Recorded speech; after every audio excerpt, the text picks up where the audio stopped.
We will start with the economy and reform. What is the biggest economic achievements that for you in your current term?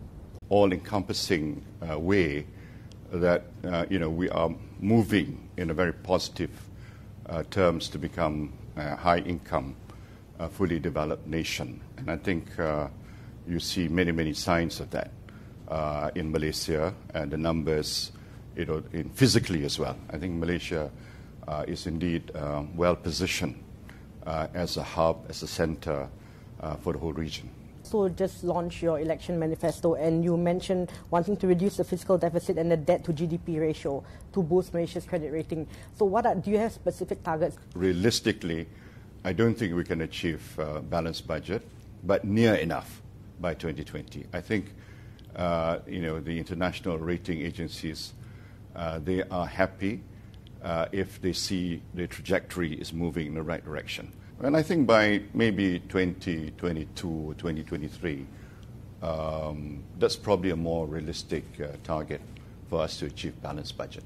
Everyone's favorite topics, the ringgit has strengthened, and it's gone up about 4% against the dollar this year. What do you see as a fair value for the ringgit?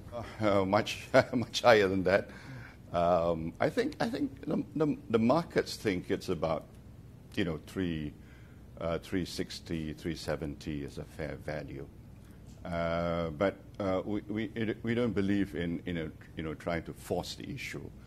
What we do is just strengthen the fundamentals. The currencies behave in a very strange manner, but will not deviate from strengthening the fundamentals, and hopefully the sentiments will work out more and more in our favor.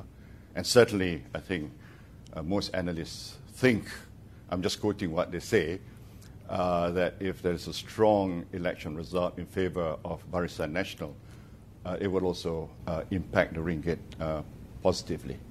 Talking about post-elections, what can investors expect in terms of the biggest economic reforms from you after the elections? I think we will continue to make Malaysia a globally competitive nation. That's one. In other words, we will be improving our infrastructure, our connectivity, our participation in terms of global trading arrangements, making Malaysia more attractive for foreign investment. The capital market, I think we will continue, to make Malaysia attractive for investors. I'd like to increase that availability or liquidity in the market. Also look in terms of the mid-cap companies as well, potential of mid-cap companies to enhance their value. I announced the initiative to connect the two stock exchanges between Malaysia and Singapore in a more seamless way, so that there will be much more active trading between Malaysia and Singapore. That is something that would certainly excite the market.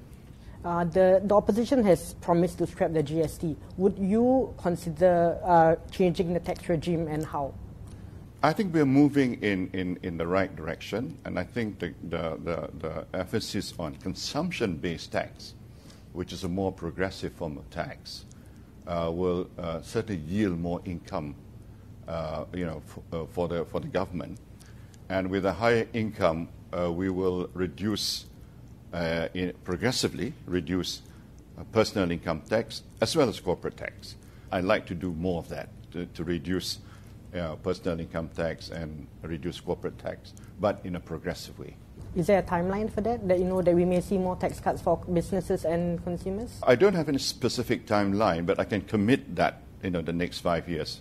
Of course, depending on oil prices, depending on GST revenue. But the first move has already started.